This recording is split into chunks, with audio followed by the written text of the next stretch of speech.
qui occupe 17% du volume de la Terre et représente environ 33% de sa masse. Le noyau de notre planète, bien évidemment.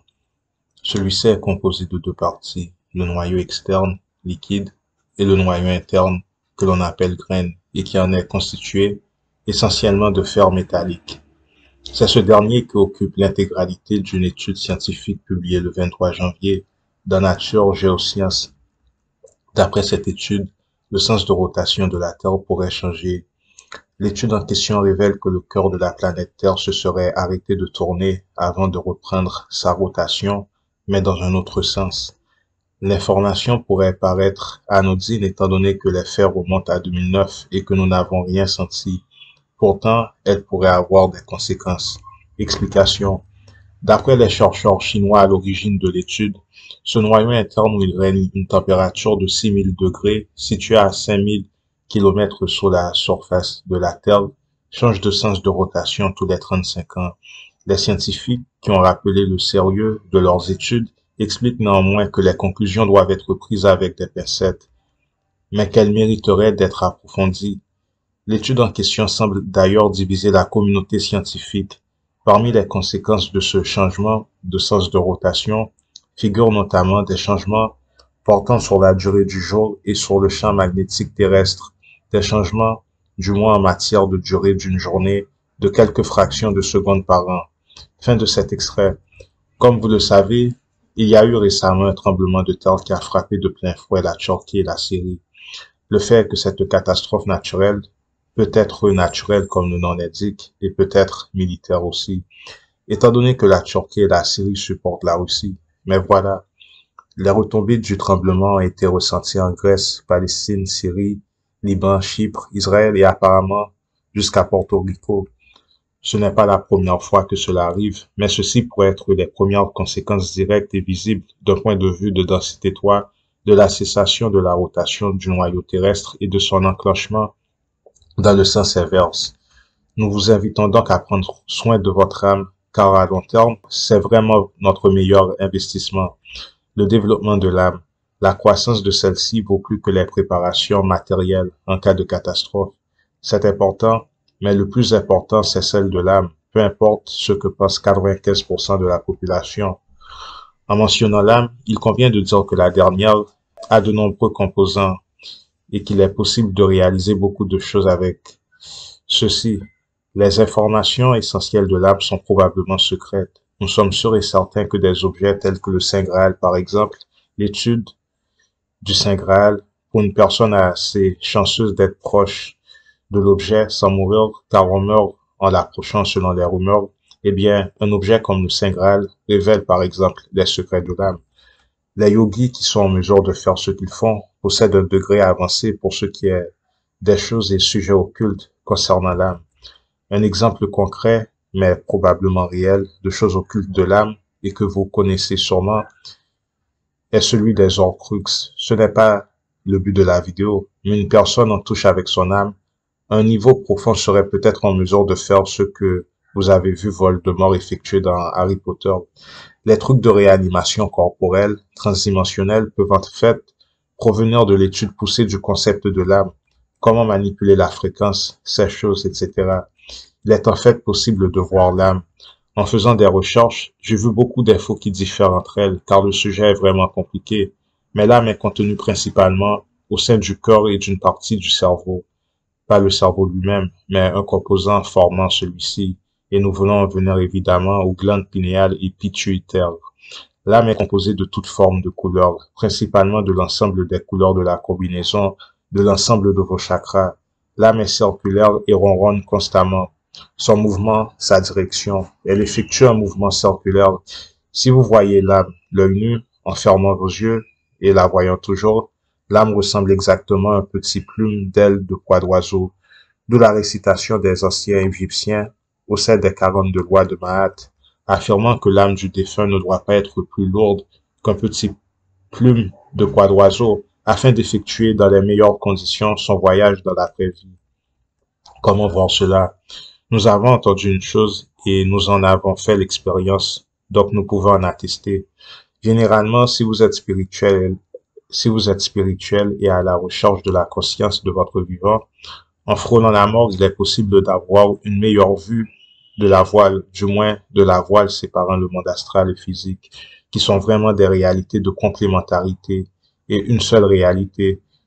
L'autre chose que la personne a dite est que généralement, en étant proche de la mort, pas nécessairement proche du genre enseignant, mais qu'une personne avancée et qui, disons, va mourir dans 2 mois, une meilleure vision de l'autre côté de la voile. Et c'est encore vrai, mais il existe encore ceci. L'approche de la vague fait qu'il est plus aisé de voir l'autre côté de la voile avec les glitches et anomalies que cela crée.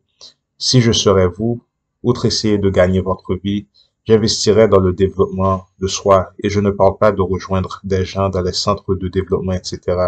Nous parlons d'un investissement réel où ce sujet vous préoccupe et que vous mettiez en pratique. C'est requis dans votre style de vie. L'hygiène spirituelle. En résumé, si vous la voyez, vous êtes déjà entre de bonnes mains. Mais aujourd'hui, plus que jamais, il convient de dire qu'une personne peut mourir à n'importe quel moment, vu l'état de la Terre et le scénario apocalyptique qui se déroule sous nos yeux tranquillement. Pour certains, à leurs insus, mais avec beaucoup de violence aussi, pour d'autres malheureusement. Un Horcrux est un objet hautement maléfique issu de l'univers de Harry Potter. Un sorcier y dissimule une partie de son âme, s'assurant ainsi l'immortalité lorsque son corps vient à être détruit. Le Horcrux ne peut être créé qu'en assassinant un autre être humain, tout en utilisant un sortilège spécifique qui permet de placer un fragment de son âme dans un objet. Le fragment d'âme qui demeurait dans le corps du créateur de l'objet est épargné, au même titre que celui qui se cachait dans cet objet, quand le possesseur est victime d'un événement en principe mortel. Selon le professeur Slughorn, créer un Horcrux relève de la magie la plus noire. Il explique à Tom Elvis, Jedusor futur Voldemort, son intérêt et son utilité. Tom interroge également Slughorn sur la possibilité de créer plusieurs Horcrux. Slughorn confirme que d'un point de vue théorique, cela peut effectivement donner un grand pouvoir, mais que l'idée est effrayante et inédite. Dumbledore suppose que Voldemort, dans sa quête de l'immortalité, a cherché à en réaliser 7, le nombre magique le plus puissant, selon ce dernier, mais que la 7e partie de son âme résiderait finalement dans son corps reconstitué. Pour pouvoir détruire Voldemort définitivement, Harry Potter doit rechercher et détruire ses différents Horcrux avant d'attaquer Voldemort lui-même. En raison de sa mégalomanie, Voldemort préfère utiliser des objets à forte valeur symbolique. Fin de cet extrait. Voyez que la section Horcrux mentionne fragment de l'âme. Fragment de l'âme. L'âme contient donc plusieurs fragments, 3 selon Platon, par exemple, 13 pour d'autres, 7 encore selon certains. Nous ne savons pas. Bien que nous étudions l'âme, nous ne sommes pas un spécialiste de l'âme. Nous ne sommes pas spécialistes de l'âme. En parlant donc de l'âme, du développement personnel de celle-ci, vous êtes en mesure d'établir contact, par exemple, avec le surâme, ou le par-dessus de l'âme, si vous préférez, mais qui n'est pas l'âme elle-même, selon nous et notre expérience.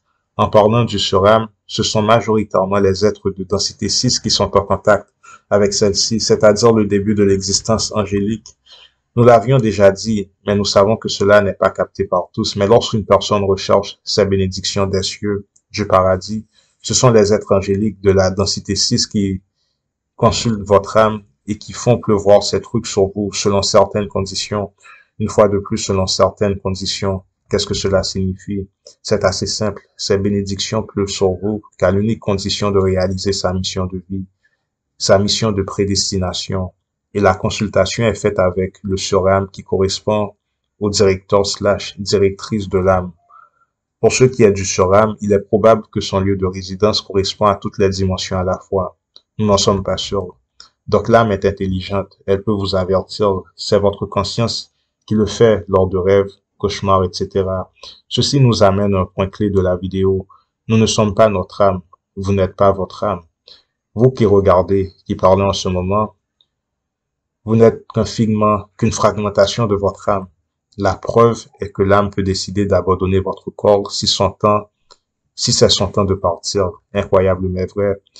Vous n'êtes pas votre âme à part entière. Maintenant, je sais que bon nombre d'entre nous, moi inclus, pensent différemment.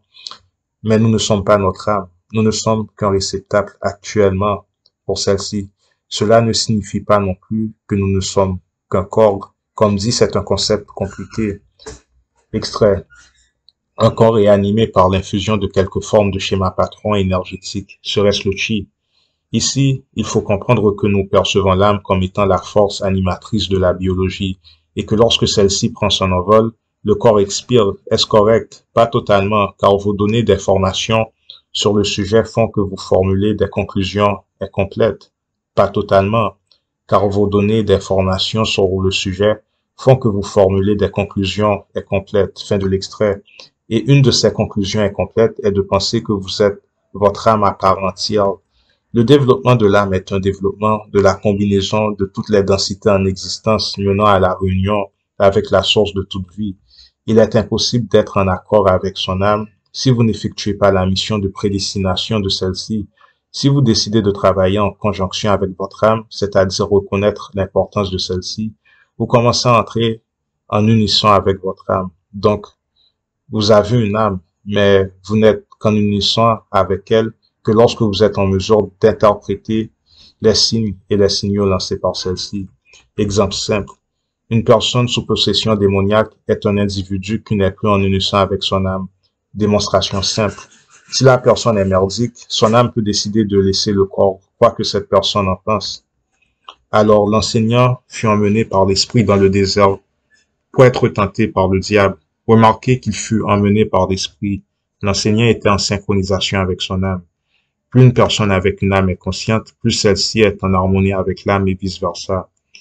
C'est à quoi nous faisons allusion lorsque nous disons être son âme, ne pas être son âme. Dans une autre vidéo, nous parlions de la loi de l'accident. La surprise, le concept de se faire surprendre est intimement lié à celui de l'accident. Dans un état d'harmonie avancée avec l'âme, dont je ne prétends pas avoir un tel degré, les accidents, donc les surprises n'existent plus. En fait, afin de ressentir le danger, vous n'êtes même pas obligé d'être si en avance avec l'âme.